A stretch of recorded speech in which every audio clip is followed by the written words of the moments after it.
Well, happy Friday, fellow Texans. It's the James Show. News Talk 820, 93.3 FM, WBAP. I am your host, James Parker. I know, good to see you too. Let's get through this and go have a good weekend, because I'm going to just rifle through like 28 stories here in the next 3 hours. If you miss any of it, come back for the podcast. But we're going to start with this Epstein situation here because, you know, some stuff got leaked, and it's not even from anyone in government. This was from the Epstein estate, which kind of makes me wonder, how much more do you guys have? Why don't you go ahead and release the rest of it? What are y'all waiting on? Who even is their estate? Did he have kids? I don't know. But we're going to start off today's James Show with a sub show of what the heck did Jasmine Crockett say this time? Jasmine Crockett, queen of the liberal tea. Bleach blonde, bad built butch body, Governor Hot Wheels, and he is a hot ass mess, honey. Queen of the liberal tea. So in today's episode, Jasmine Crockett talking about the Epstein situation here. She has been on CNN 3 days in a row on one of their primetime shows over here in the afternoon. No one else in Congress has gotten more FaceTime on CNN than this woman. Look, not to already chase a rabbit here, but she's going to run for Senate. You understand that, right? So here she is talking about the Epstein files, and I left a little bit extra on the beginning of this soundbite before she gets to hinting that Trump's a pedophile. Just to let you know, this is the context that came in. I didn't selectively edit this. I didn't pull it out of context. This isn't her quoting somebody else. This is a real problem, though, the way they casually slip that in there. It's not like I'm offended, or it's not like I believe it, or my feelings are hurt. But it's this hyped rhetoric, this over-the-top hyperbole. This is not good. I wouldn't be surprised if he sent a message and said, stop investigating. We're done with this. Epstein's dead. I don't want to hear anything else about it. Do you have any evidence of that claim? I have no idea. No, that's the whole point. I have no information. And that's why we need these files to be released, because we are looking for transparency, whether you're a Democrat, Republican, or independent. Listen, if people decide that they want to continue to support a person who may be a pedophile himself, or a person who obviously is covering for pedophiles, that's on them. But they should know at least the devil that they have decided to pick. You know, that criticism goes both ways. Y'all all voted for a guy that was protecting pedophiles for 4 years. Then when he got kicked to the side, you were going to vote for the vice president that was covering for pedophiles, if not a pedophile herself. You know, this rhetoric, this is too much. This is one of the reasons why I want these files released, so this can stop. So this speculation can stop. Now, as much as I don't like this may very well serve a purpose. It's immoral. It's unethical. It's wrong on several levels. But this is the kind of, you know, concern and sensationalism and bad press that might actually convince them to release the files, as ironic as that sounds. And so there's going to be a big focus on this Epstein stuff until they find some other shiny keys to distract their people with. Because make no mistake, this isn't a genuine concern about what Epstein was up to. They just surveyed the landscape and said, what makes Trump look the worst right now? But they cannot help themselves. They have to do the hyperbole. It doesn't matter how many times they've lied to you before, how many times they've been wrong before, how many predictions that have fallen flat on their face. They can't help themselves. This is what makes it a derangement syndrome. This is what makes it a pathology. You don't just hate the guy. You hate the guy, and it causes you to do irrational things and act in irrational ways. My next example is Lawrence O'Donnell from MSNBC last night saying, you know, Trump just might resign, y'all. That has the potential to not just crush Donald Trump as a politician, but depending on what else might be revealed in the Epstein files and as a result of this subpoena, maybe Donald Trump's presidency could come to an end. Maybe Donald Trump could become the second president to resign the presidency, the second Republican president to resign the presidency. How bad can this get for Donald Trump? We have no idea, but he does. You know how tired that is? Because this is now just fan fiction hating Trump.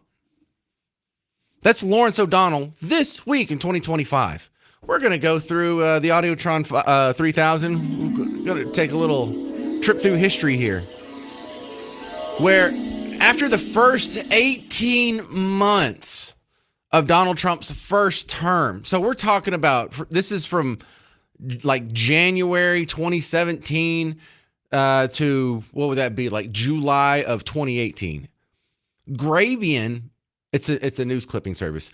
They made a montage of all the people predicting Trump will resign, Trump will go to jail, Trump's going to prison, Trump's not going to finish his first term, the walls are caving in, this is the tipping point, this is the beginning of the end. They've been predicting this guy's demise for 8 straight years now, almost 9. They've been telling their audience this guy's going to prison for like 8 straight years now. No wonder they're so crazy they go set things on fire, chuck a brick through a window. No wonder they act so nuts. They just... Okay, listen. This is from 2017 and 2018, first 18 months of Trump 1.0. Breaking news, a new bombshell. One astrologer says this means the beginning of the end for President Donald Trump. The beginning of the end of the Trump presidency. Trump will resign. Trump is going to resign. Is this the tipping point? I know we've said it over and over. You think this is a tipping point? And over and over. This is a tipping point. And over and over. Breaking news, President Trump off the rails. It was the beginning of the end today. The beginning of the end. It reminds me a lot of the last days of Nixon. Breaking news tonight, new bombshell. This is the beginning of the end. The beginning of the end. The walls are closing in. The walls closing in. The wall's closing in. Breaking overnight bombshell. This is a very dramatic day, and I think it might be near a tipping point. Do you think this is a tipping point? This is unbelievable. This is remarkable. Have you ever seen anything like this? His presidency is crippled. December 1st, 2017, you can mark it down. This is the day that everything changed. We begin with the bombshell. The beginning of the end? The beginning of the end. The beginning of the end. The beginning of the end. The beginning of the end. The beginning of the end. In fact, if this were a football game, we're in the third quarter. May even be the beginning of the end. We begin tonight with the bombshell. Donald Trump is in a lot of trouble. Trump is in trouble. The president will resign. Another hour, another bombshell. This is a tipping point. Trump's going down. This president could be impeached. I do not think the president will serve out his term. Resignation. I don't think this president is going to serve out his term. Mr. Trump will not serve out his term. He will not serve out his term. No way. No how. Breaking news. Absolute bombshell. I think Donald Trump is in trouble. Donald Trump is not. He's done. And it's over. It's over. The wall's closing in. The wall's closing in. This is going to be the Achilles heel. Breaking news tonight. I expect Trump to depart. This week will be the watershed week. Trump is in big trouble. Trump's in a lot of trouble. It's a sign of a terrified old man who feels the Walls Closing in. The walls Are increasingly Closing in on him. tonight, the walls are closing in. today changed everything. This is the beginning of the end. Today, the biggest Tipping point for the Trump administration. What a historic day. The bombshells, they fell. It's entropy and it's crumbling internally. He's underwater. He feels The walls closing in. Could his testimony be a turning point? We may be at a tipping point. It's the beginning of The end. The beginning. of the end. Another bombshell. Bombshell. Bombshell. Bombshell. Bombshell. Bombshell. Bombshell. Bombshell. This is a bombshell. It is a bombshell. I am beginning to resent the word bombshell. And I want to remind you, it was a couple days ago on the James Show, we were just marveling at Abby Phillips on CNN telling Joy Reid on her podcast that, boy, these right-wingers just live in an alternate reality. Conservatives are living in a completely different information world than liberals. And breaking that down needs to be done. Because when you don't ever even hear the facts, it's hard to even know that you're wrong. Yeah, right. You guys are not living in a bubble at all. You get everything right. All your predictions totally come true. That's for sure. 800-288-9227. All right. Now that I'm done making fun of them, what is your theory on the holdup for the Epstein files? I don't think it's Trump. He wouldn't have ran his mouth so much on the campaign trail if this would have implicated him. Also, I think Biden would have released it, or Kamala would have released it. Someone would have leaked it by now. So who's he protecting? Nobody? Somebody? His donors? Family members? Congressional members? Senators? Governors? Who are we slow rolling this for? 800-288-9227. 800-288-9227. I'm James Parker. It's News Talk 820, 93.3 FM, WBAP.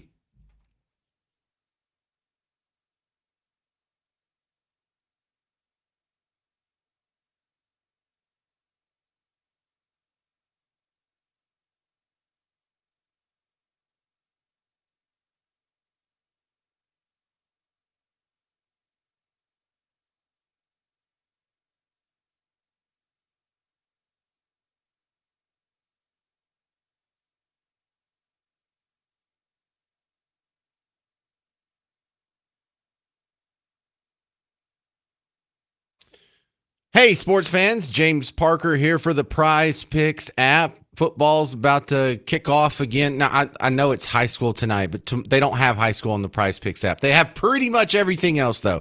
They have your college football. They have your professional basketball. They have your professional hockey that's still going on. Then, of course, they have the big boys. For the Cowboys are playing on Monday night, so you don't have to quite jump on that just yet.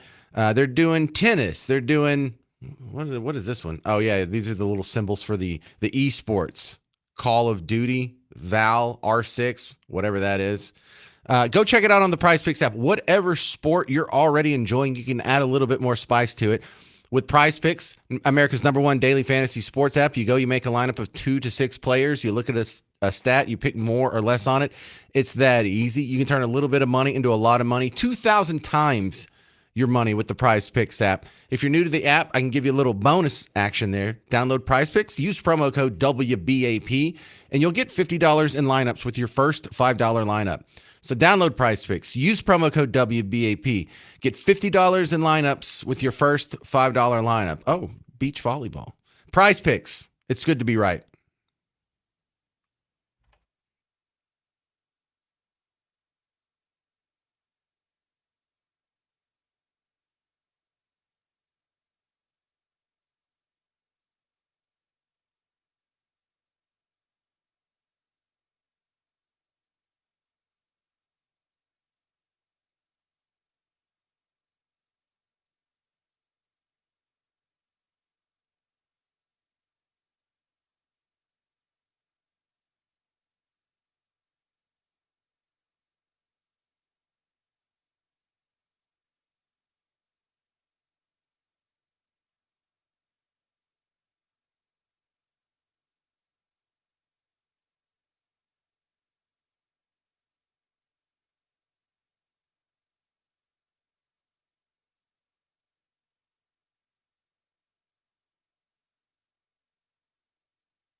So why are they slow rolling the Epstein documents? It's the James Show, News Talk 820 93.3 FM WBAP. I'm your host, James Parker. And of course, both administrations have done this. Trump was in power when he got arrested in the first place. And then for 4 years of Biden, nothing. And Trump ran his mouth quite a bit on the campaign trail. Apparently he got back in office, got to see the Epstein list himself. Something changed his mind. And so we're just speculating on what that is. Now, Jasmine Crockett kind of recklessly was on CNN yesterday saying, I don't know if this guy's a pedophile or not. Okay, that's completely irresponsible, probably unlikely. It might even be something you could sue for. Geez, that's pretty bad. But here. To support a person who may be a pedophile himself. Yeah, maybe a pedophile.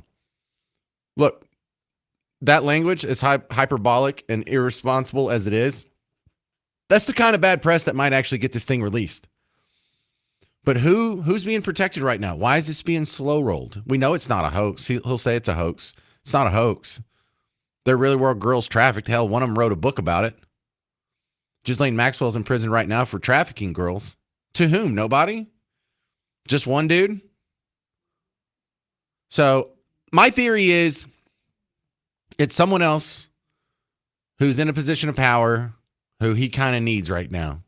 If it's one Republican senator, they pretty much lose power in the Senate.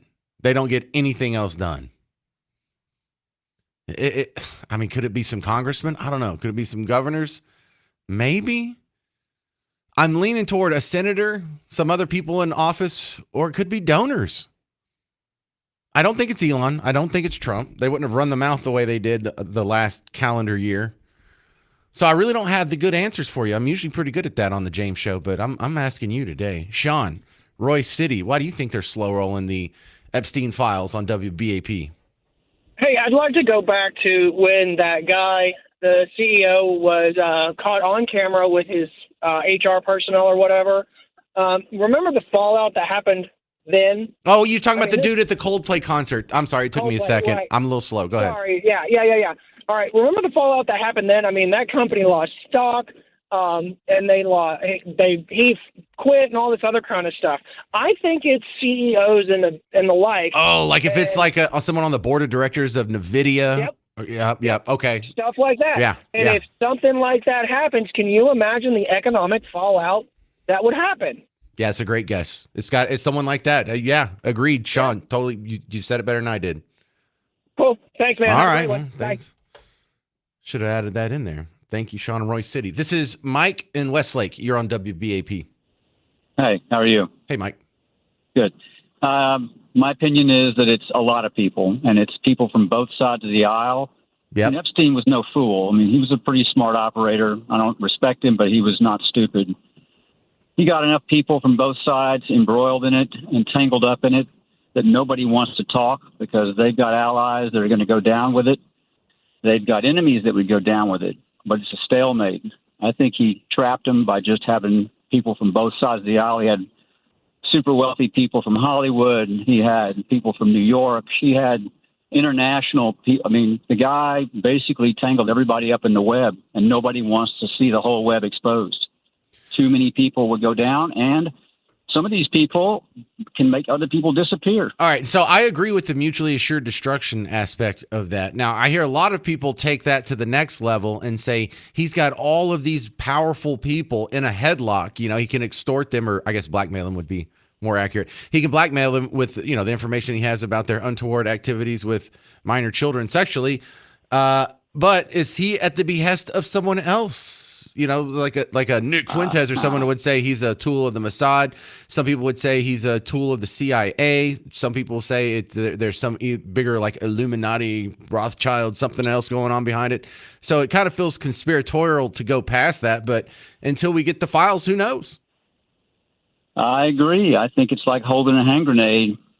You're not going to let it go because you're going down with everybody else. Will we see him, Mike? I don't know if Trump's guilty, but he may have allies that he needs, like you mentioned. Yeah, I doubt he's guilty because I don't think he would have run his mouth like that, and I don't think Elon would have on his way out said, "Hey, his names are in the files." If it really would have destroyed him like that.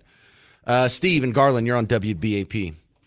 Yeah, I've been listening to the comments, and I think that everybody's pretty much hit the nail on the head. But it's not just American politicians. You got corporate businessmen, you got bankers, you got political supporters, but not just here. We're talking possibly worldwide. And if it became public knowledge, it would upset the political landscape around the globe, you know? Like, what if Zelensky's on the list or something like that? Not that he is, but if somebody like a Zelensky on the list, yeah. Well, no, I mean, Clinton is, because he had a private jet that he flew out there all the time. All right. You know, considering he's married to Hillary, you know. But the thing of it is, was Hillary out there with him? Because, you know, she sure leans that way. But she does. She might be someone who's just sort of asexual in my mind. It's easier for my brain to comprehend the fact that she's just never done anything with anybody except for the one time she had Chelsea. I think that's what's the most settling reality to me, whether it's true or not. So why do you think they're slow rolling the Epstein documents? We'll continue with more callers. And a Texas congressman has proposed a freeze on all immigration, even legal immigration. That's coming up on The James Show. News Talk 820, 93.3 FM, WBAP.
Hey there, welcome to the James Show, News Talk 820 93.3 FM WBAP. I'm your host, James Parker, and we're having a discussion on the Epstein files. Are we ever actually going to get them, or are they just exploiting this to make some headlines?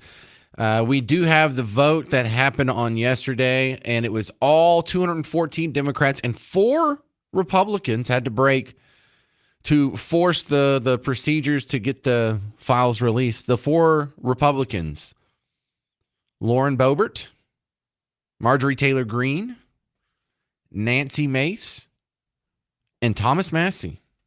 Okay, so that's sort of the ultra-conservative, almost libertarian wing of the Republican House caucus. So we shall see. The big question, though, is who are we protecting here? And when I say we, I know you and I aren't protecting anybody. But when the files didn't get released the first time Trump was in office, you were a little suspicious. You're like, oh, he must be protecting somebody. Maybe he's in trouble. But the fact that it went through 4 years of a Biden administration without getting released, that tells me Trump's probably in the clear. So Trump's back in, and after running his mouth quite a bit on the campaign trail about releasing the files, seems to be pretty popular with the people on both sides of the aisle. He sort of slow-rolled that enthusiasm now that he's in power.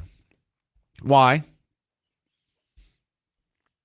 I mean, I don't have the answer. I'm asking. Why? Dwayne in Dallas. You're on WBAP. Hey, I just wanted to say that back in the late 90s, I had a roommate. Her name was Paula Parkinson, and she was a lobbyist who was in penthouse for on a spread where she had slept with several different senators, and one of them they offered her $250,000 to pose again, because one of the people she slept with, Jack Kemp, was going to run for president. And that's kind of humorous, but the stuff with Epstein is not humorous. That anything you do to do with children is really bad. But I think that people in power, a lot of times, they think that nobody's going to catch them. And so she wasn't sleeping with him just because she was a nice girl. This was an entrapment honeypot situation. Yeah, she was kind of a wild loot, and so they had offered her money and stuff, and that was back then where. Oh my God, that's awful. Where can I find her? Just kidding. All right, thank you very much, Dwayne. This is Richard in Holland. You're on WBAP. Hello, how you doing? Can you hear me? Yes, sir. Awesome. Trump doesn't want the release of the Epstein files yet because he has an immense amount of leverage. If you remember, before he was elected, he was saying, let's release the Epstein files. That triggered all the left, so they're against it. The Democrats, when they were in power, never brought it up, and they had access to so much. But after the election, he calls it a Democrat hoax. He triggers the base. Now they demand the release. The Democrats didn't want to do that.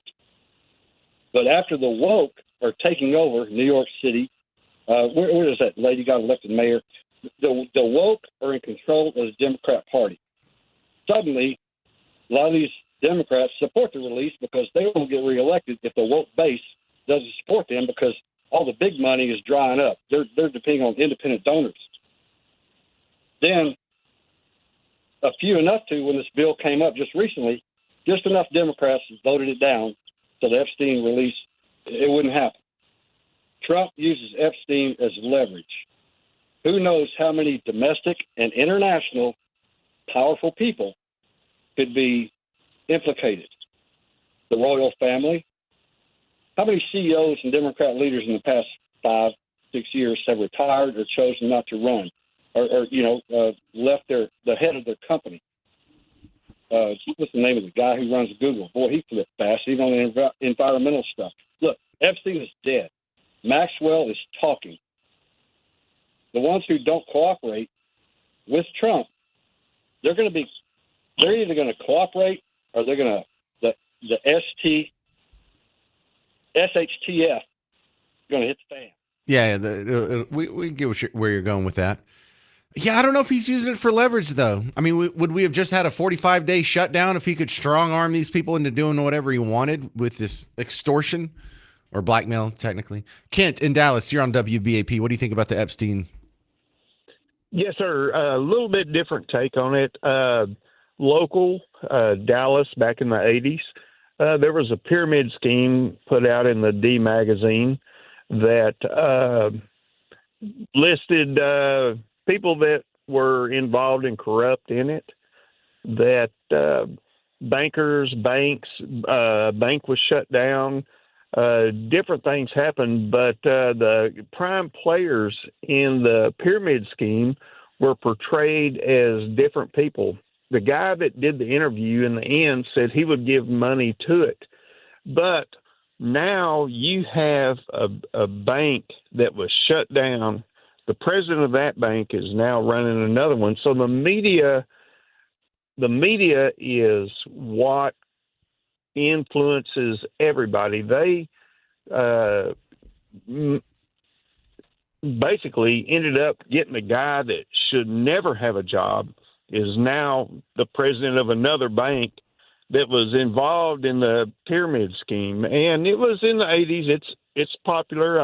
I could say the name, but it was in D magazine. It's public. You know, it can't send me an email with the name that you didn't say on the air. I'd like to read into that. Parker at WBAP.com. Coming up next, local Texas Congressman Chip Roy is proposing the Pause Act, which would freeze immigration for a temporary amount of time. How long? I don't know. But you'll hear him explain it next on The James Show. News Talk 820, 93.3 FM, WBAP.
What do you think about a freeze on immigration? I mean, all immigration. Yes, even legal immigration. It's the James Show, News Talk 820, 93.3 FM, WBAP. Well, it's been thrown out there and been kind of in the background of the national conversation for a while, and then it just made a big promotion this week. First, the background. Let's go back a couple weeks or 10 days ago or so. J.D. Vance speaking at the Turning Point USA event, and he says, at this point, maybe we have too many foreigners. There are people who want to come to the United States of America, and some of them, I'm sure, can enrich the United States of America by coming here, but we have got to get our overall numbers way, way down. Too many people have come into the United States of America.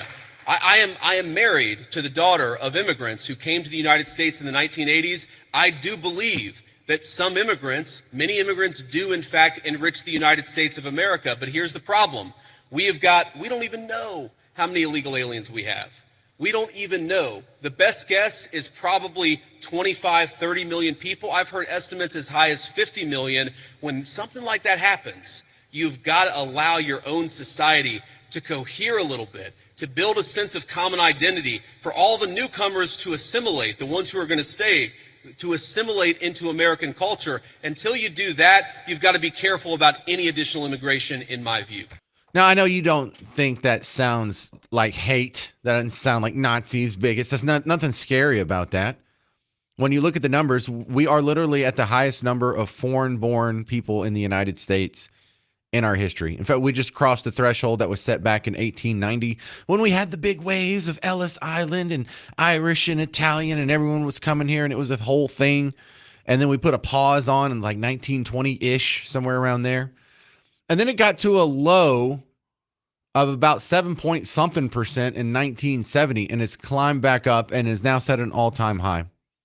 About 16% is one of the numbers that gets tossed around a lot. The last official number we have is from 5 years ago from the census, and that actually ties 1890. So we know it's gone up under the 4 years of Biden since then. But that aside, it's worth a discussion, seeing as how this is higher than it's ever been. Because you got to count all the illegals, and then you have to count all the people that are here legally through the legal immigration system. And then you have to count all the people that got to jump the legal immigration system because, well, it's an H-1B visa, and they have a special skill that we need for this one business. And then you have to count all the people that get to jump the line because it was an asylum claim.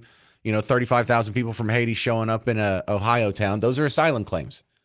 So we have the highest amount of foreign-born people in this country, and not just by a nominal number, I mean by proportions. So is this worth having a conversation? Abby Phillips and Joy Reid are scared to have that conversation. J.D. Vance, just a couple of days ago, he was speaking publicly, and he made it very clear. In fact, I think he said explicitly to a student at a Turning Point event, we have too much immigration in this country. He didn't say too much illegal immigration. He said too much immigration in this country. So I am not making. Hold on. I am not making. Let me filter that comment. Hold on. No. Don't filter. Let's just listen to what people are saying. He was, and trust me, I'm not taking him out of context. He was asked a question, actually by somebody who was in an intimate relationship with an immigrant. And he said, we have to face it. We have too much immigration in this country. That is a real thing in MAGA world. You can't pretend that it's not. There are many people in MAGA world who think that we just let reality people in, legal or... Number one. That is a real thing in MAGA world. What, the idea that there is a maximum number of foreign-born people we can have in this country without having negative consequences? There's a... The number for the amount of immigrants that come here for you, Abby, is just infinity. There's just no question to it. You don't even know what the number is. You don't know. Do you know that it's at an all-time high? If we can't talk about it when it's at an all-time high, then you just don't want to talk about it. Can you believe that this is a real thing in MAGA? Well, of course it's a real thing. It's quite a rational thing for any country to ask of itself. Are we letting in too many foreigners? Japan lets in like 0 every year. Got a problem with that? Are they evil? Are they racist? Are they literally Hitler? I mean, don't count the World War II part. I mean, Japan now.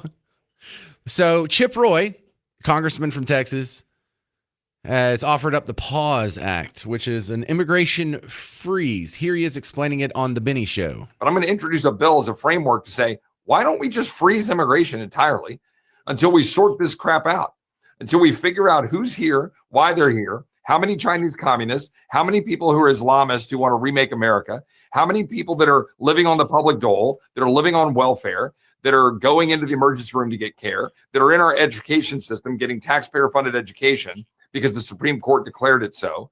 Let's pause all that, and that'll actually be the name of the bill, the Pause Act. Now, I know most of us, probably all the people listening to the James Show right now, thinks that we should do something about illegal immigration, but should we put a pause on legal immigration? Why or why not? I'll give you my theory a little more in depth coming up on the James Show. 800-288-9227. 800-288-9227. Coming up, oh yeah, Sting tickets. Sting's going to be back in town. Sting 3.0. You can get your tickets, livenation.com. He's going to be here. What is that? No, that's like 6 months away. Isn't that weird when we do the concerts? For those of you who really plan ahead, I'm almost impressed with you people. I don't know what I'm doing on Wednesday of next week. But yeah, if you want Sting tickets, livenation.com. You can win a pair from our morning show coming up next week. I'm James Parker. It's News Talk 820, 93.3 FM, WBAP.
Hey, what do you think about freezing legal immigration? It's the James Show, News Talk 820 93.3 FM WBAP. I am your host, James Barker. I know, good to see you too. Happy Friday.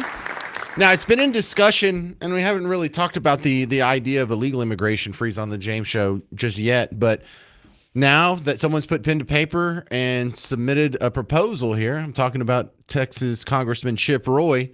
Oh, now we got to talk about this. It's going to be called the Pause Act. Here he is again explaining this on the Benny Show, Congressman Chip Roy. But I'm going to introduce a bill as a framework to say, why don't we just freeze immigration entirely until we sort this crap out, until we figure out who's here, why they're here, how many Chinese communists, how many people who are Islamists who want to remake America, how many people that are living on the public dole, that are living on welfare, that are going into the emergency room to get care, that are in our education system getting taxpayer-funded education because the Supreme Court declared it so.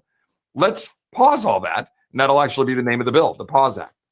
So the Pause Act, he wants to pause, and he goes into some length on this interview with Benny, explaining that, yeah, we need to overturn the Supreme Court case that forces people to pay for the public school education of illegal immigrant children. We need to get rid of that. We need to get rid of so many of these other goodies. We need to get all the criminals out of here. We need to do proper background checks. We need to get anyone who adheres to Sharia law over the Constitution. If they can demonstrate that their allegiance is to something else before the Constitution, then, that could be a problem as well. And then once we get that all sorted out, we'll start immigration again. So the question isn't just, are you for the pause? It's for how long? Because if you asked, would you like for immigration, legal and illegal, to be frozen from now to the end of time, I think everyone would say no. And if you said, well, would it be bad for this country if we paused legal immigration for one day? I think almost everyone would say, no, that wouldn't harm the country. That wouldn't be a big deal. So where is it? Because Abby Phillips on CNN's just can't even have the conversation. Can you even believe people are talking about freezing legal? I'm talking about legal immigration. People believe this in MAGA world. Well, no, it's a decent conversation to have. Let's have it. Why are you hyperventilating? What's your cutoff? How long would you want it to be frozen? Now, 0 is an acceptable answer, but yeah, explain yourself. Really? Explain how it's got to be 0. It can't be 1 second. Could it be 1 hour? Would you be okay with 1 hour? Because you people that have just shut it off and said, no, we can't even talk about this. It's 0. Well, then I don't think you're a serious person. 800-288-9227. 800-288-9227. This is Lawrence and Alvarado. You're on WBAP. Hi, everyone. Thank you.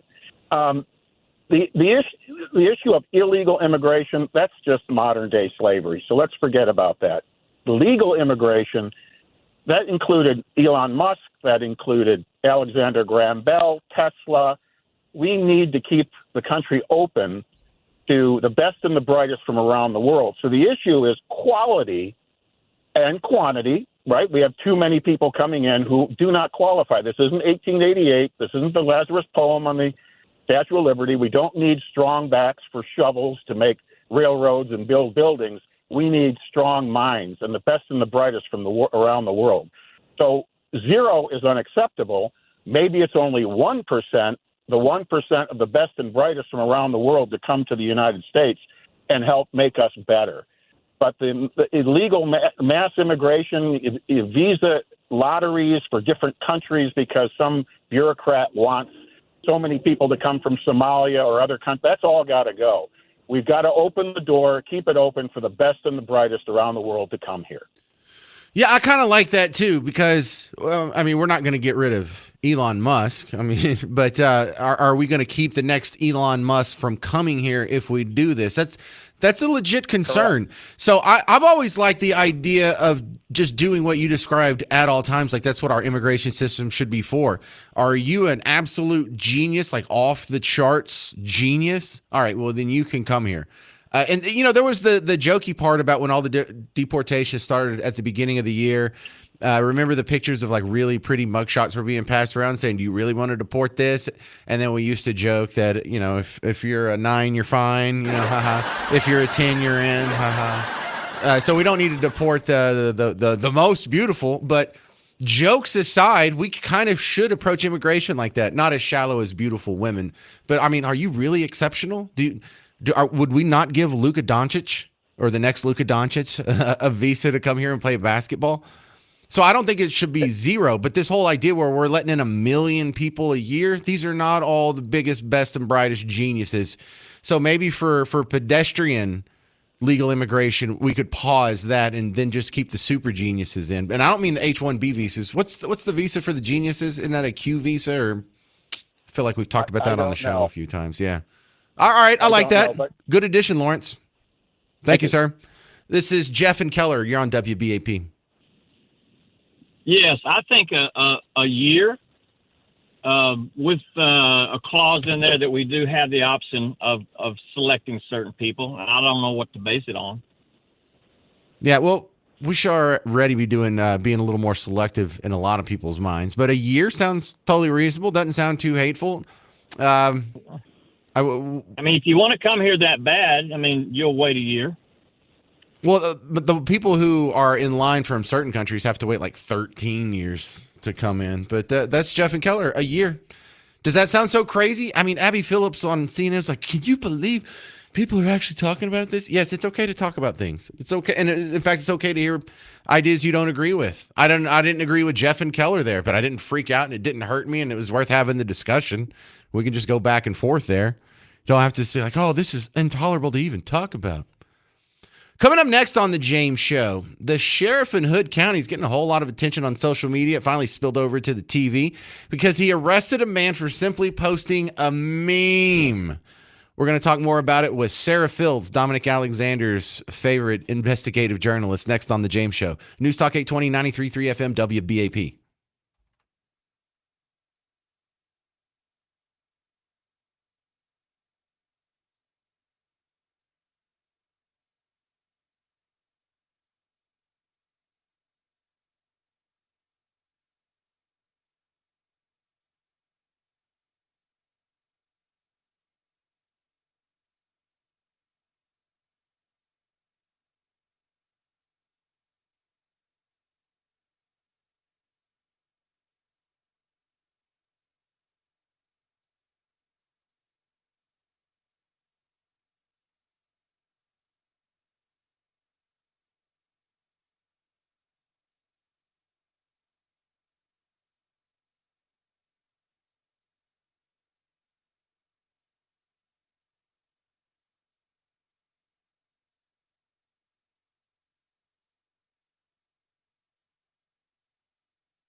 What is this, England? Someone in Texas got arrested for a meme? Yeah, actually, I think so. My next guest, Sarah Fields, does some great work. You've heard her on the James Show before. Dominic Alexander's favorite investigative journalist. Sarah Fields. Never heard of this woman. Welcome back to the James Show, Sarah. All right, quick summary here. Our hero's name is Colton. He posted, obviously, satirical post on Facebook about a political ally of the Hood County Sheriff. The Hood County Sheriff goes and follows him to a gas station. They pick him up. They take him in. And he's out now, right? Okay, so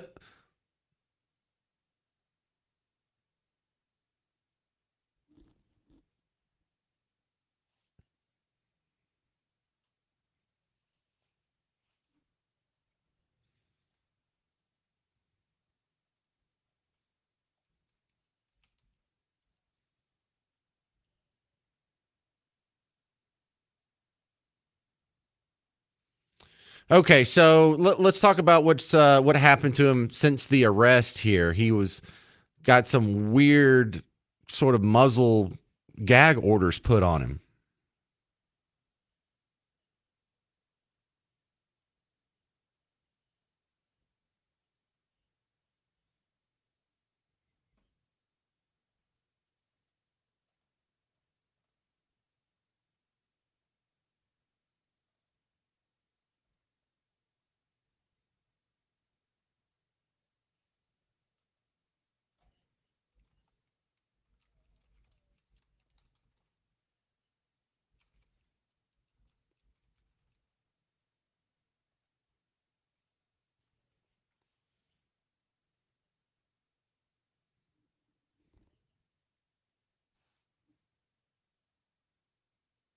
I see that. Now, what crime are they even charging him with?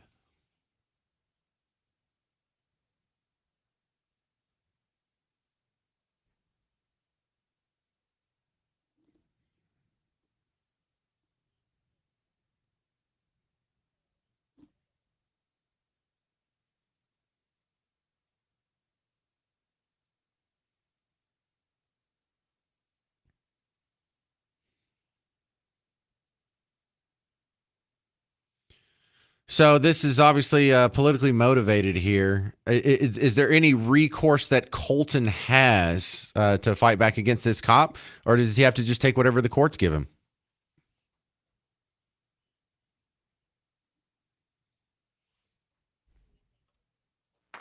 Friend of the show. He's been on our show a few times. Yep.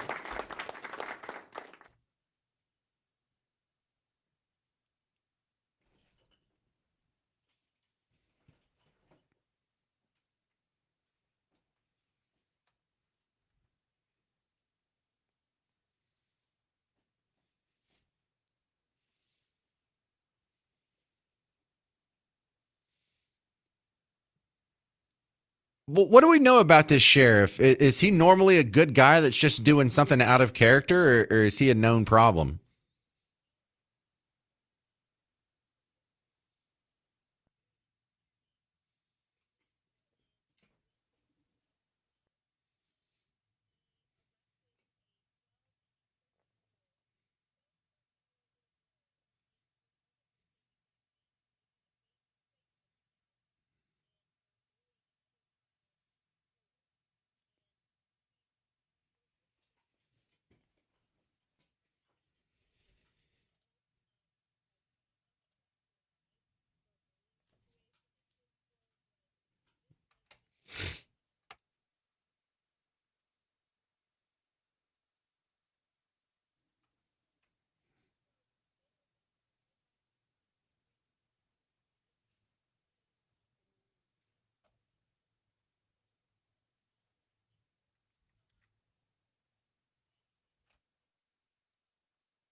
Is this from you on Twitter?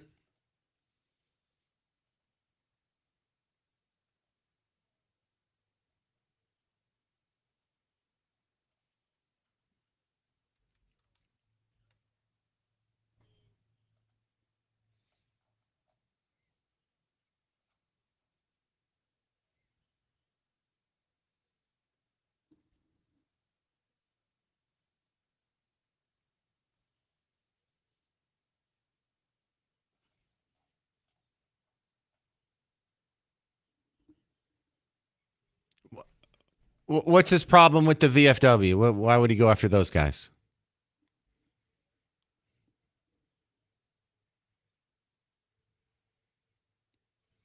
An officer at the post.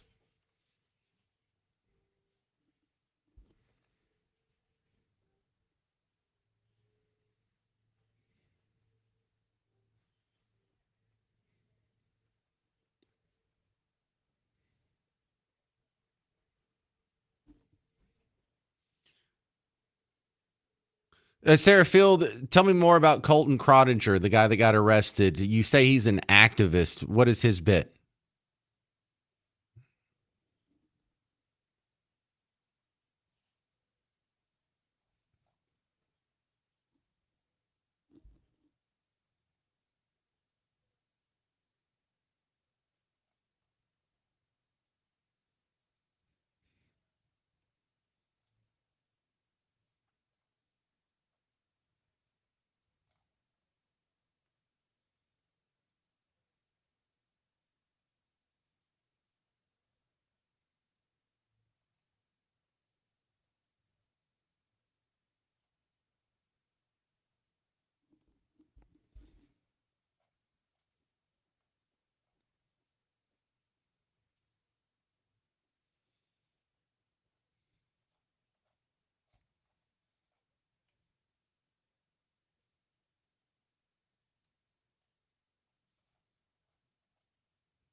Wow. All right. Well, you know what? Go get them, Sarah. Good work. I appreciate your help. This is a pretty interesting story. And I didn't go chase this story down. There were a bunch of people from Granbury that were harassing me for a couple days before I covered this on the James Show. So good work and thanks.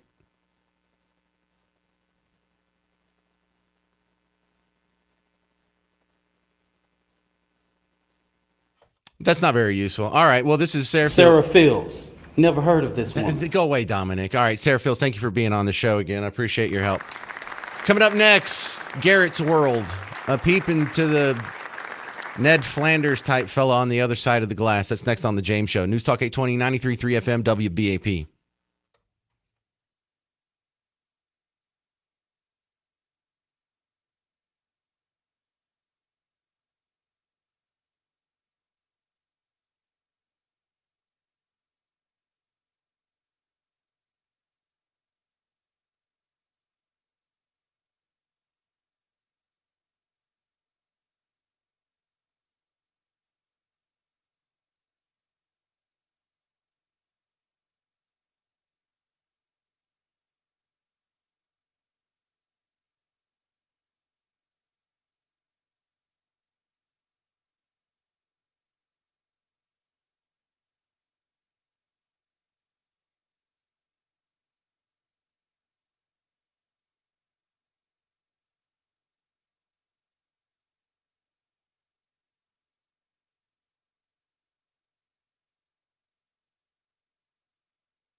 Hey, you're just in time for Garrett's World. Buckle up. It's the James Show, News Talk 820, 93.3 FM, WBAP. The guy on the other side of the glass on the James Show, his name's Garrett. He's just so good and he's so wholesome, it's suspicious. It's like Ned Flanders from Simpsons. He doesn't do anything wrong. In fact, he's a super nice guy. He's so nice, it makes you not like him. Like, can you stop being so nice all the damn time? Can you, like, I don't know, cuss me out or get mad at me or something? So we started a segment in his honor based on the stories that he tells. We call it Garrett's World. So what happens here is I'm going to play a quick story, and then someone related to Garrett's probably going to call in the next segment or so and tell me how awesome it was. I'd like to do something a little different this week and tell a story to uplift others during these difficult times we live in. When I was 15 years old and a sophomore in high school, my church's pulpit minister, Carl Jones, was going to be giving a sermon on the book of Revelation, specifically what the kingdom of heaven will look like and be like. Knowing I had the ability to recite several passages from the Bible by memory, he asked me to do so for Revelation chapter 21. I agreed to do it and began memorizing the chapter. When the day came, Carl began his sermon, spoke for some time, then asked for me to come up and recite Revelation 21 in order to best describe the kingdom of heaven. Carl's part and my part were very successful, and I believe together we depicted Revelation 21 very well. Afterwards, many people came to me and told me how impressed they were at how I was able to do what I did. Then, one woman in particular walked up to me and explained that during my scripture recitation, she received a call from the hospital that her mother, who was really sick, had just passed away. She told the nurse that she had a sense of peace upon receiving this news because she knows where her mother is going, and that a young man just described to her how wonderful heaven will be. Honestly, among my other accomplishments, this one does make me pretty proud. I don't know of anything else that can possibly top that. Thank you, Garrett. Another wild, crazy story from the world of Garrett. Garrett, you realize my stories are like, hey, this one time Dave ended up getting arrested, but here's how I got away. Like, do you get that? Like, you're so nice. Have you ever been in a fist fight?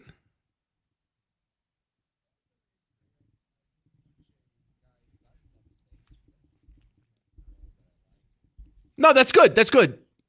That's progress.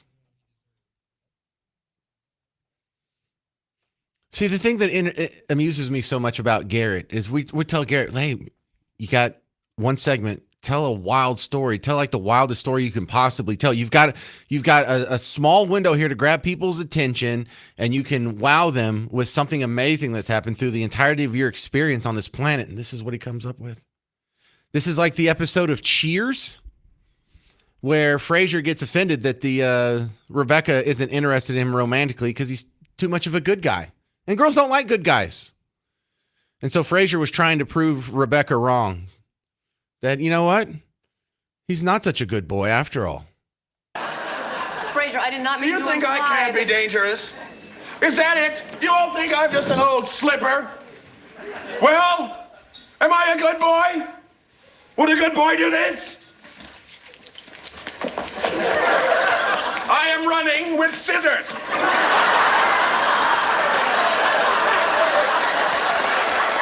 I'm going swimming right after lunch. I'm leaving now. I'm going outside.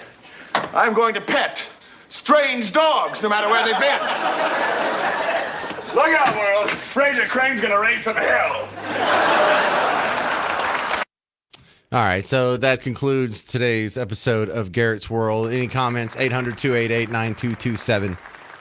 Or you can email me, Parker@WBAP.com. If you're related to him, I expect you to be calling here on the break and telling me it was awesome. Coming up next on The James Show, you know how our city just can't stop spending your money on stupid stuff?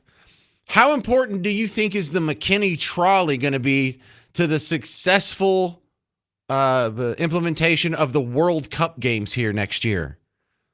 Find out how much this is going to cost you next on The James Show. News Talk 820, 93.3 FM, WBAP.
Did you even know Dallas has a trolley? It's the James Show. News Talk 820, 93.3 FM, WBAP. Yeah, over here on McKinney Avenue, not too far. It's walking distance from where we're broadcasting over here by the American Airlines Center. And so, I mean, it's kind of downtown Dallas. The nerds around here call it Uptown because it's just across the street from just across the Woodall Rogers Highway there. But it runs about 4 miles. I mean, it's cute, but it's like so many of the other public transportation options I see around me down here. It runs mostly empty whenever I see it. And granted, it's anecdotal. I haven't done a full bevy of research into the ridership totals or cost benefit analysis or the budgeting or whatever. I don't have to. I just roll my eyes and know it's an absolute ridiculous waste of money, which drives me nuts because everyone else seems to like it, or at least everyone on TV or at the newspapers or whatever. So WFAA had a story, drove me a little crazy about how this trolley's going to get some upgrades at your expense for the World Cup. This small trolley running through Uptown in Dallas will have a big role during the World Cup games next summer. The M Line, operated by the McKinney Avenue Transit Authority, just got the funding it needs to get ready. Funding for some repairs, some painting, some modifications to hardware, just making the system look really nice for visitors and folks from outside of the region. McKinney Avenue Transit revived streetcar service in the 1980s. Today, the M Line connects riders to destinations throughout Uptown and downtown Dallas. During this meeting Thursday, an $800,000 boost from the Transportation Council before the World Cup, now part of the plan for hosting people from around the world. We don't want people to leave Dallas and think that we were stuck in traffic or parking didn't work or we didn't know how to get around. The M Line consists of 4.6 miles of track and lines, serves about 400,000 riders every year with 7 trolleys. We're making sure that there's accommodations for different languages, and we want to be very inclusive to all of our users. You wish to make a motion? Also approved by the Transportation Council, $200,000 to enhance 911 capabilities. Because when the World Cup games are over, we're going to get compared to all the other big regions in the country. Like every World Cup team, as host, DFW hopes for a win. Hosting the biggest event ever in Dallas. I'm Scoop Jefferson. Just boo all the way around. Just I hate all that. Everything about it just made me sick. This is another thing that came out in 1983. We needed to revive a trolley. Who said we needed to revive a trolley in Dallas? Well, you heard her. It's like, well, we're going to be compared to all the other towns, and how are we going to look compared to them? Yes, all these other towns that have wasted money on stupid streetcars. Can we show the world that we're just as dumb as they are? Can we show the world that we're just as irresponsible stewards of the taxpayer dollar as a New Orleans or a Philadelphia or a Boston? Can we do that, please? We don't want them to think that we're somehow fiscally responsible and don't fall for stupid trolley trains. God, this is so dumb. This is so dumb. It's an obsolete technology that had been gone for 80 years before we brought it back. And they call it progressive. Isn't that the damnedest thing? Yeah, you know what? Trolleys work. They were a lot more common back in the late 1800s or very early 1900s. The turn of the last century was the heyday for streetcars. And a lot of the big towns had them. You know why? Because we didn't have regular cars yet. Okay? Because we didn't have Uber. Because we didn't have a Ford F-150. So dumb. God, and the dumb ideas just pile on top of each other. What? Because not only do I just dislike the idea of the trolley line itself, and it's dumb, and it's just something that's a money suck. There's no utility. They didn't even give you a good reason why it's going to be needed. They didn't tell you, hey, in 1983, it made all these promises, and this is how it succeeded them. It's just like DART. They made all these promises, didn't live up to any of them, and it still gets called awesome. How does having a 4-mile streetcar service in uptown Dallas, how does that facilitate a smooth World Cup experience? The media center is supposed to be in the convention center, which is not connected to the trolley line. The games are going to be played nowhere near downtown Dallas.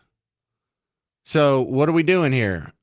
It doesn't seem like there's any overlap in these two issues at all. Oh yeah, well there might be someone on McKinney Avenue who wouldn't want to walk from pay way to Hop Dotty or whatever. So what are we doing? $800,000 for this? It never stops. It never stops. Now, the streetcar, it may be the dumbest of the experiments here. Neighborhood of make-believe. And I think we all got indoctrinated by Mr. Rogers to think trolleys are cool, or that's fun. You hear the little chiming, the bells, you see the little thing. But make no mistake, just like the Charlie here on Mr. Rogers, this is a land of make-believe. These people just live in a fantasy. Someone throws out the idea, we should have a streetcar. Oh, that sounds fun. Let's have a streetcar. Why? Then they never explain why. Oh, well, people can get a good ride. That's not a good excuse, y'all. It's not a good excuse. $800,000. Remember, this is a city that is in debt up to its eyeballs. This is a city that doesn't have enough cops. This is a city where some of the roads look like Swiss cheese, especially Interstate 45, just south of downtown. That's embarrassing. Lady, you want to talk about when people come visit here and then they leave and compare Dallas in their minds to the other big cities they've been to? They're not going to say, well, the roads were terrible. I almost broke an axle on one of the interstates right by downtown, and there were homeless people sleeping everywhere, but damn, they had a nice trolley line for 4 miles. That changes everything. It's just dumb stuff, just ponderous levels of dumb and over public transportation. And it just blows my mind. Like this TV station just shows up. Hey, tell us how awesome it is.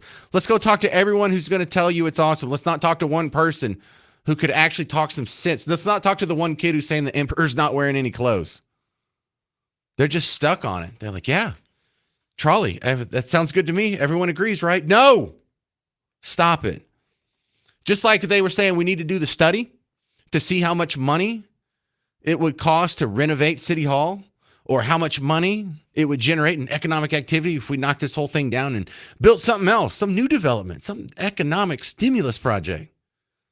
How about we have a study to see how many people actually ride this trolley? How about we have a study and we see how many people the trolley could carry versus how many people it does carry on every ride? And give me the proportion. Give me the proportion of how many of those trolley rides are empty. How many? What's the average trolley ride capacity? 5%? 10%? Because it sure as hell ain't 50%. 1%? Because I think the stat of the week that we learned on the James Show is the number of commuters in North Texas that actually use DART. 0.6%.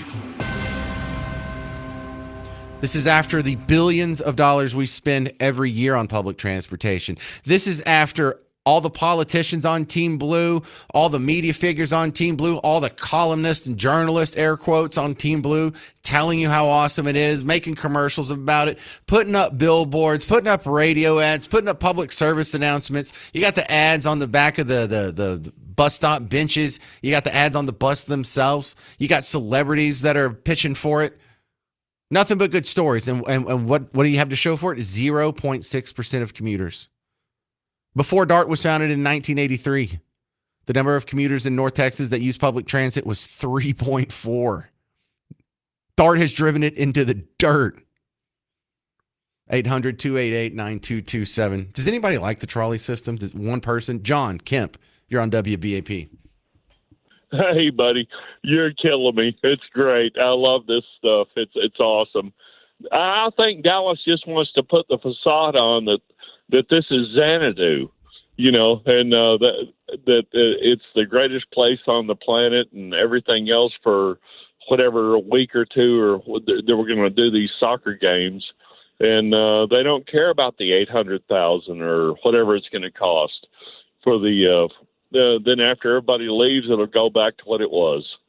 Well, it's not even going to be anything during the World Cup. People aren't going to ride this for the purposes of the World Cup. This isn't like connecting any of the World Cup facilities to other World Cup facilities. It's just a weird excuse to flush $800,000 down the toilet. Does anybody like the trolley system? Can anyone try and defend it? 800-288-9227. I mean, you can call in if you agree with me and you're against it, if you have some comments on that as well. But you'll go to the front of the line if you're going to tell me why it's essential we keep throwing taxpayer money at this dumb little streetcar that's about 4 blocks to my east right here. I'm James Parker. It's News Talk 820, 93.3 FM, WBAP.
We're just talking about a lot of terrible ideas on the James Show. News Talk 820 93.3 FM, WBAP. I am your host, James Parker. If I sound like I'm in a good mood, I am. It's Friday.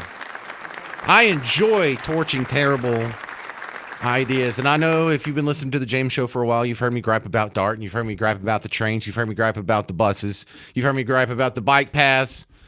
Now I'm griping about the trolley. Do you even know we had a trolley? I mean, I knew we had a trolley. It just, you forget because it's just in this tiny little area. No one you know rides it. You've never ridden it, and you've lived here your entire life.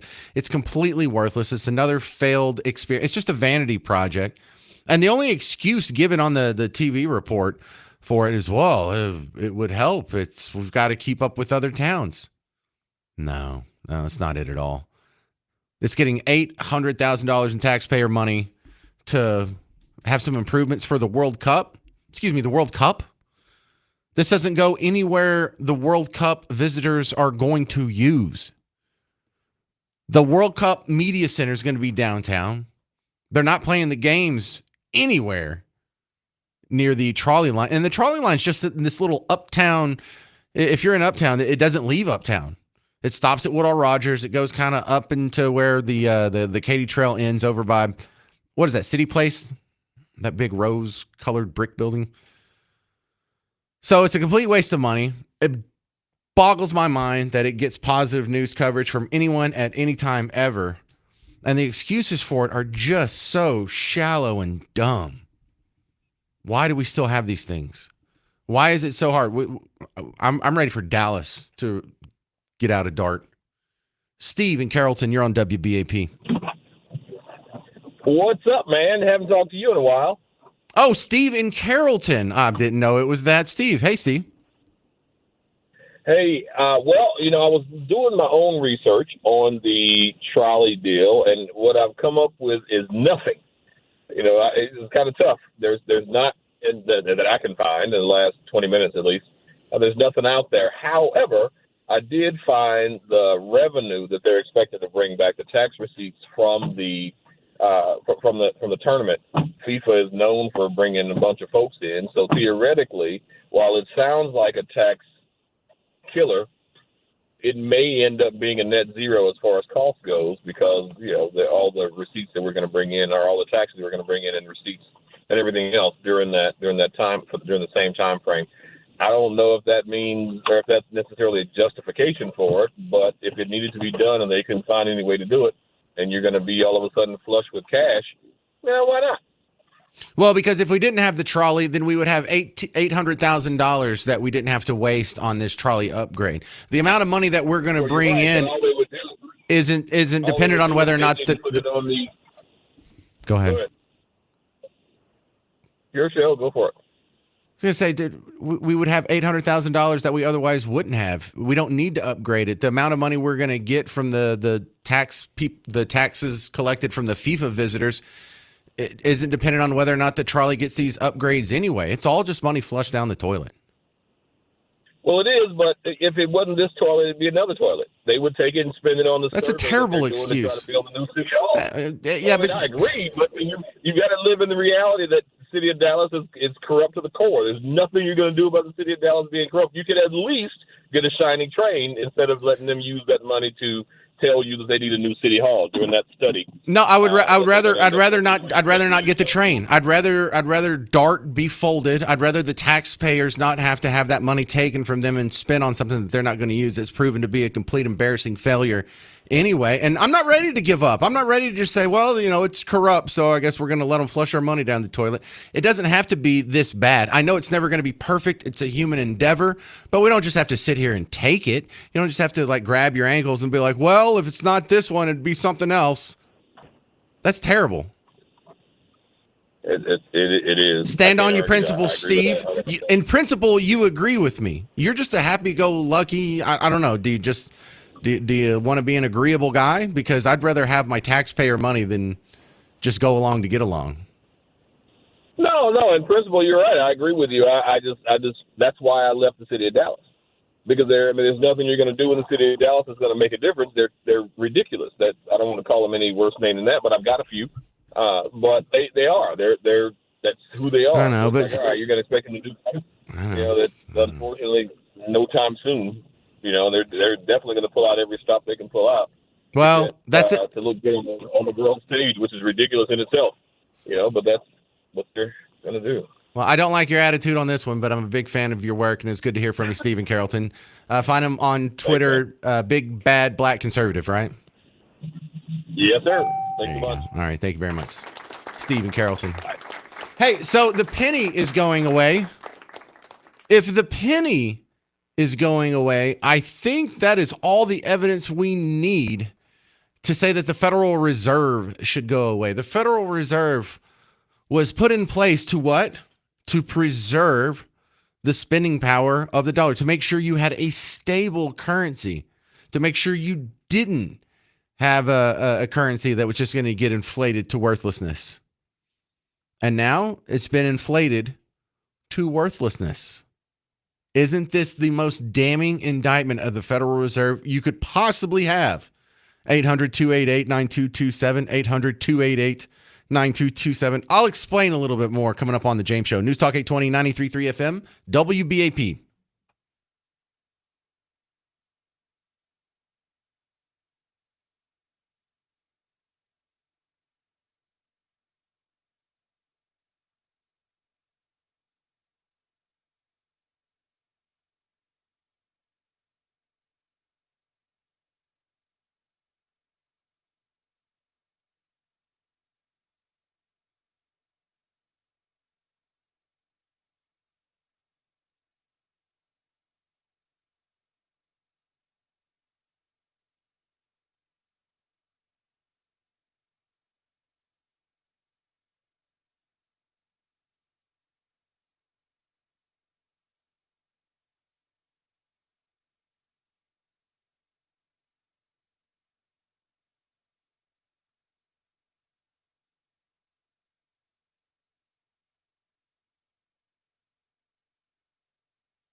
Hey, we're just discussing terrible ideas on the James Show, News Talk 820, 93.3 FM, WBAP.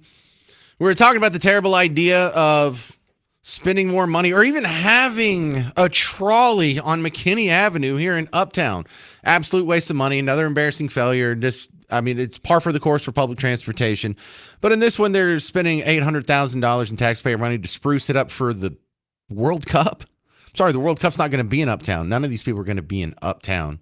You might have someone that might stay in a hotel in Uptown, but the trolley ain't going to take them to the media center where they're working at the convention center. Won't take them anywhere in downtown. So what is this?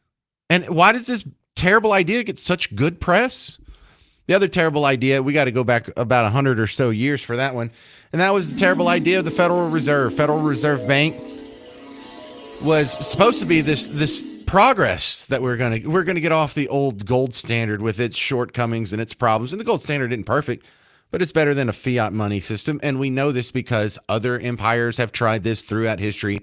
It always fails. Rome did it like 4 or 5 times. They start off where your money is actual metals and it's worth the metal content of the coin. And then they start mixing in other metals and debasing the coinage. And then before too long, it's just the cheapest metal they can find with a thin layer of silver on the outside. And you're like, well, what idiot would do that? Well, look at the side of your quarter. We're doing it right now. We're halfway through that failed experiment. And one of the greatest examples that this has failed is we're done with the penny. The last penny got minted this week. I have audio of it if it helps. It's just everybody, this is the last one. Any final words for the penny? God bless America. Yeah, bless America. And we're going to save the taxpayers $56 million, which is good. We're going to do a countdown on this one. This is the last one. 3, 2, 1.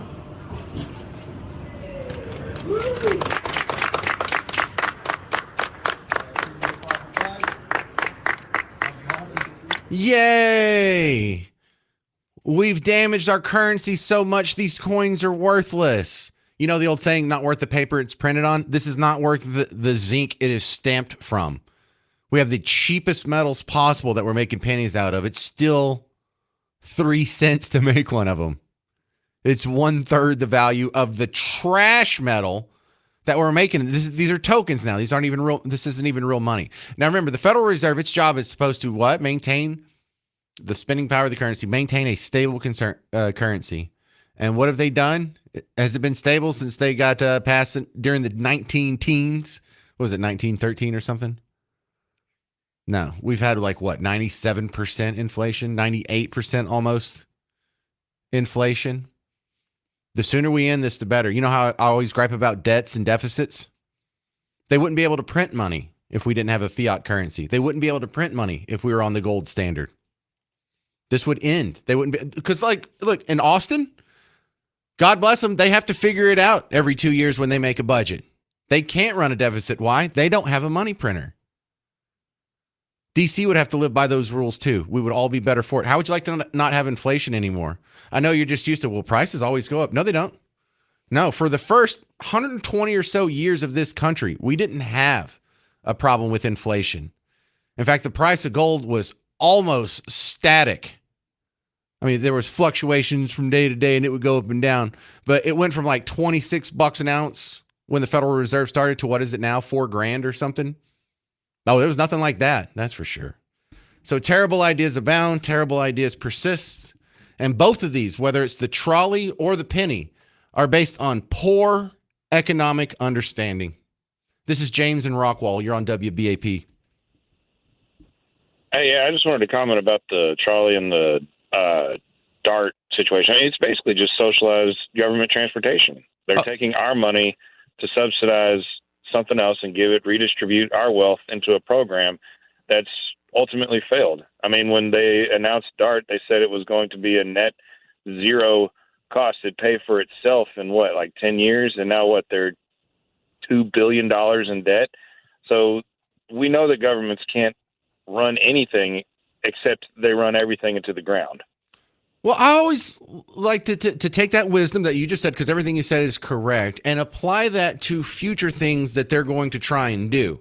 So if they were going to, like when they open the Silver Line, let's make them say, okay, fine, we'll open the Silver Line. What do you think the ridership's going to be? What do you think it's going to cost? What do you think the fares it takes in are going to be?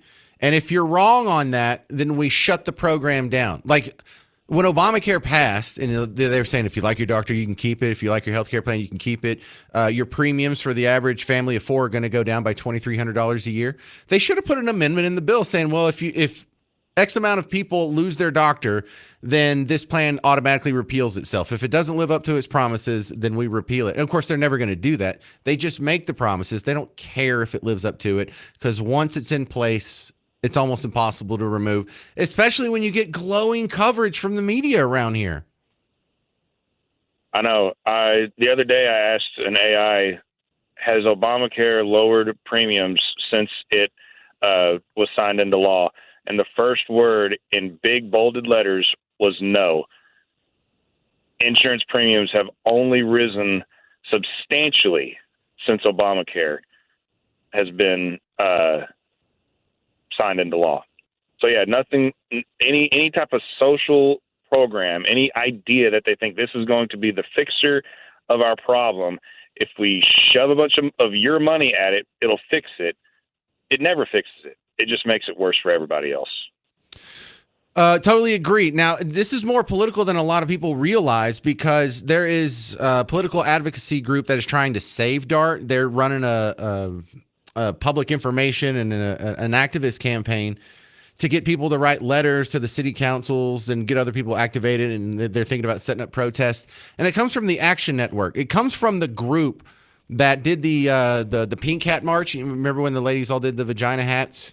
They help mobilize that. They do a bunch of work with unions and progressive organizations, and this is what they do. They're like a 100% lefty political activist organization, and they are the main focus trying to keep DART alive.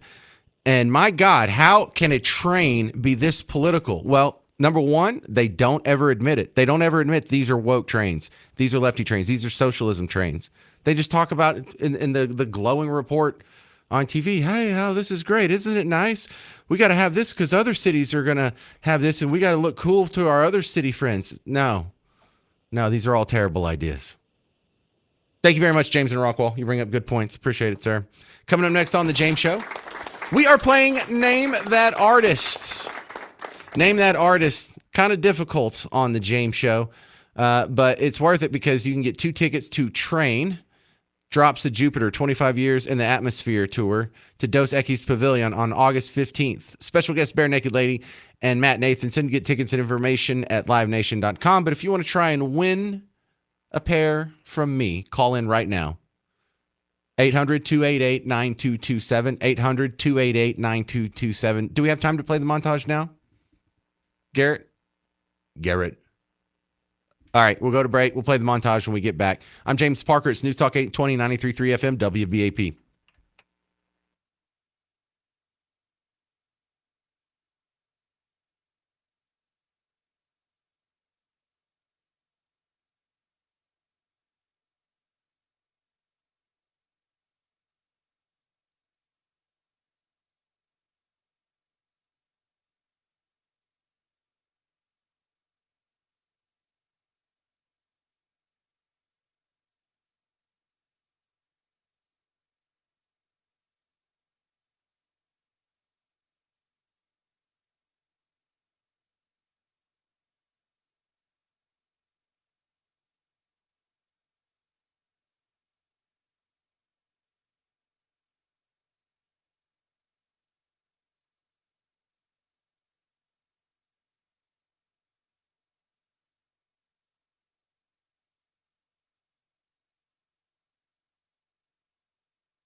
All right, who wants to play Name That Artist? It's the James Show, News Talk 820, 93.3 FM, WBAP. We've got some tickets to give away. If you want to try and win train tickets, 800-288-9227. Bare Naked Ladies are opening for them, so maybe that's your bag. 800-288-9227. So to play Name That Artist, I'm going to play a montage. If you know some, especially all of these 10 artists, you might want to call in and get yourself some tickets. Ready? Go.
All right, there's your montage for today's Name That Artist.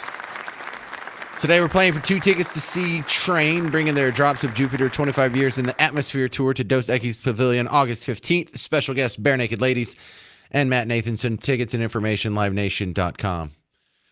Today's category, if you didn't notice, was 80s MTV edition. We're going to start with Debbie in Mansfield. Are you ready to play Name That Artist? I am. All right, let's see how many you got here. Ready, Debbie? Go. Madonna number 1. Yes. Eagles number 3. Missing 2. Pet Shop Boys number 4. Peter Gabriel number 6. And number 9, Blondie.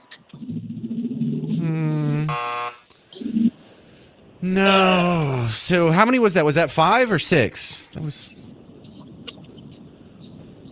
Hang on. 1, 2, 3, 4, 5. All right, I got you down for 5. Is that good? Okay. All right. Does anybody else? Can anyone beat 5? This is what we're looking for next. Can Steve? Steve, is this the Steve in Carrollton or a different Steve in Carrollton? This is the Steve in Carrollton, man. I never got so excited in my life. I said, I know some of these songs. Ah! All right, well, what you got? You ready to do your list? Yeah. Okay, go. How about A Flock of Seagulls? The Romantics? The Buggles? Peter Gabriel? Naked Eyes? Oh. No? No, keep going. We're tied now. Quarter Flash. Steve, you just moved into the lead. What else you got? My man. I thought there was another Naked Eyes song, but I'm not 100% sure. No, there was one Naked Eyes song. Dude, hang on a second. Steve, do you even want to see Train? You better believe I do. You like Train? Tell me why you think I wouldn't. Why? Is it because I'm black? No, I don't. Oh, please. Look, it just because you're a man, number one. And I think you like girls, right? I do, a little bit. Okay, so I've just always seen Train as girl music. Like, this is music written for girls, sang for girls, aimed at girls. Their videos appeal to girls. The singer is a little Twinkie beta male guy. It's the songs are just so syrupy and lovey-dovey. Bleh. And well, you know, I married a girl. Right. That doesn't mean you're supposed to like Train. Oh, no. She likes Train. Okay, so if you're doing this for her, that makes sense. Because if this is just an angle to try and get some action from the missus, I'm back on board with you. Hang on, let's see if anyone can beat you. Hang on. Radio. I know, I'm keeping it clean. Granville and Rockwall, we're running out of time. You're my last chance to get a steal. Can you do more than 6? The bubble. Yeah, we already got the Buggles, but go ahead.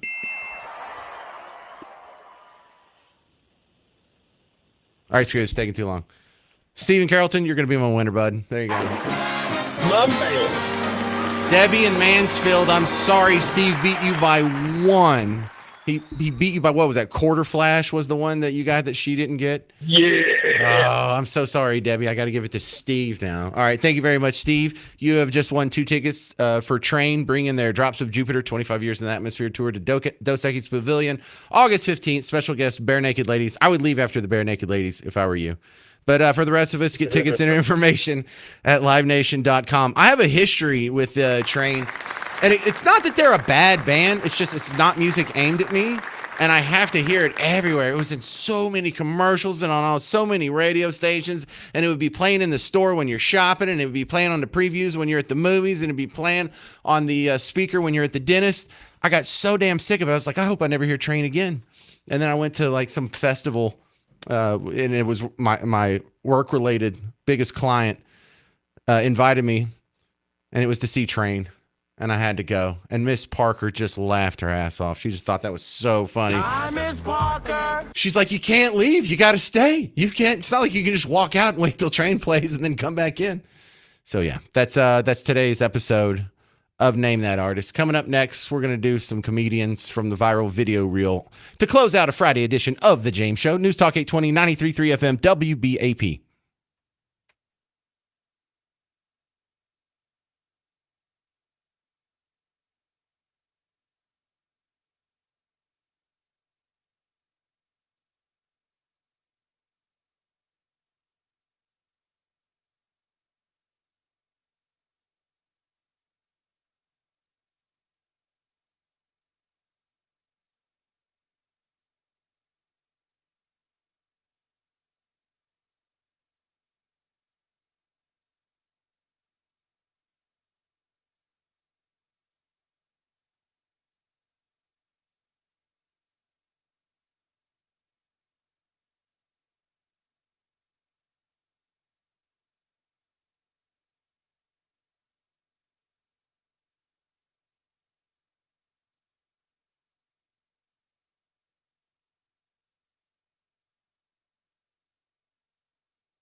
Hey there, happy Friday. It's the James Show, News Talk 820, 93.3 FM WBAP. I am your host, James Parker. Listen, I'm going to miss you over the weekend.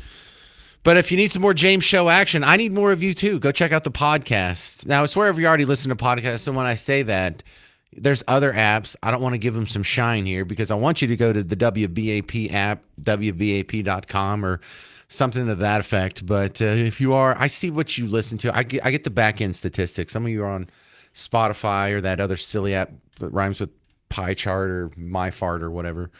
So wherever, just that'll get you through until we come back and do this again on Monday. Remember the James Show podcast. But it's Friday, not a whole lot of time, and I want to leave you in a good mood as you get out of here because your weekend starts in 11 minutes. So let's do some Friday funnies to wrap up the broadcast week.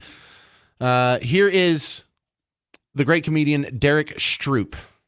I'm 39 years old. I recently got engaged for the first time, so that's exciting. Yeah.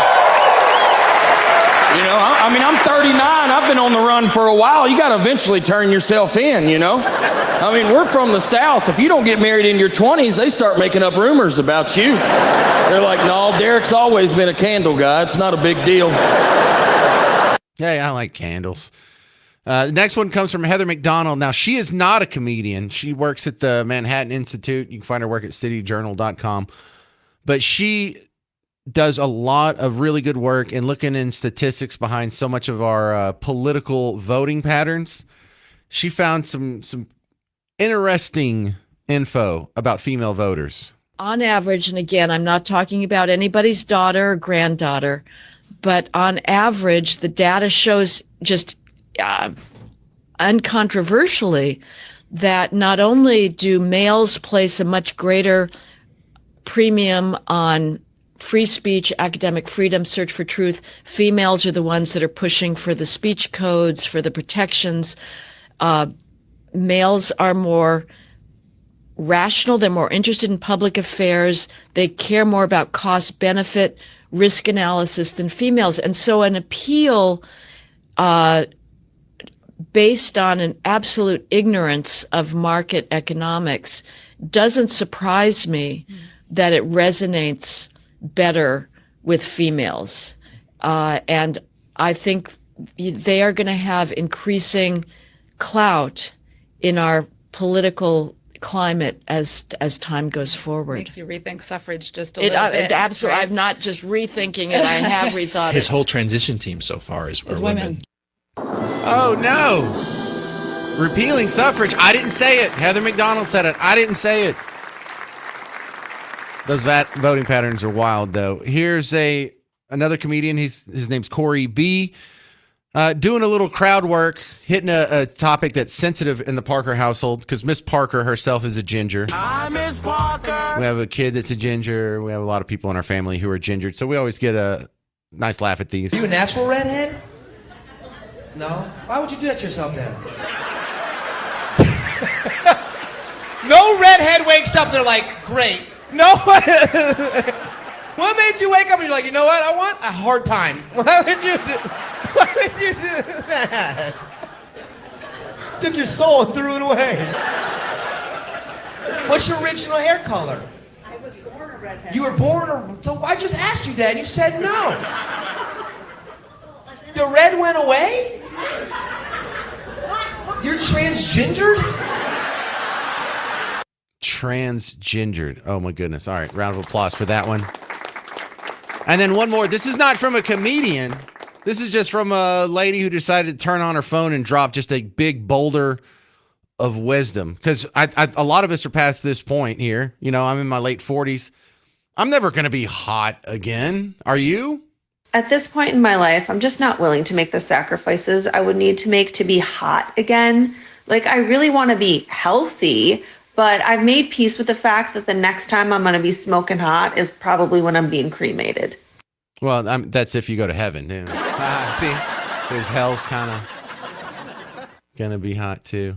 All right, that's going to about do it for the James Show today. Thank you very much for hanging out. I appreciate all the time you spend listening to the show. If you want to help me out over the weekend, I'm not asking you for money. I'm not asking for charity. I'm asking you, if you're going to be goofing around on YouTube, I don't care if you're in the handicap stall at Buc-ee's or if you're driving down the road or at your daughter's recital or whatever. If you're goofing around on YouTube, look up our goofy stuff on YouTube. WBAP, The James Show. We have a bunch of good stuff there. If you're not already following us on social media, take the time to just type in James Parker or The James Parker Show or WBAP, or you know how to find things now. It's 2025. I don't have to baby you through it. So we're on X and Instagram and Facebook and Twitter and all the things, YouTube, Rumble. So go check us out on social media. And if I could ask a big favor, tell somebody about the James Show this weekend. You know somebody that'll like this show.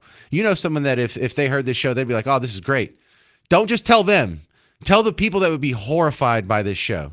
The people who, I don't know, wear rainbow paraphernalia, people who have a septum piercing, people who think men can have babies, people who think dart's a good idea, people who unironically watch MSNBC.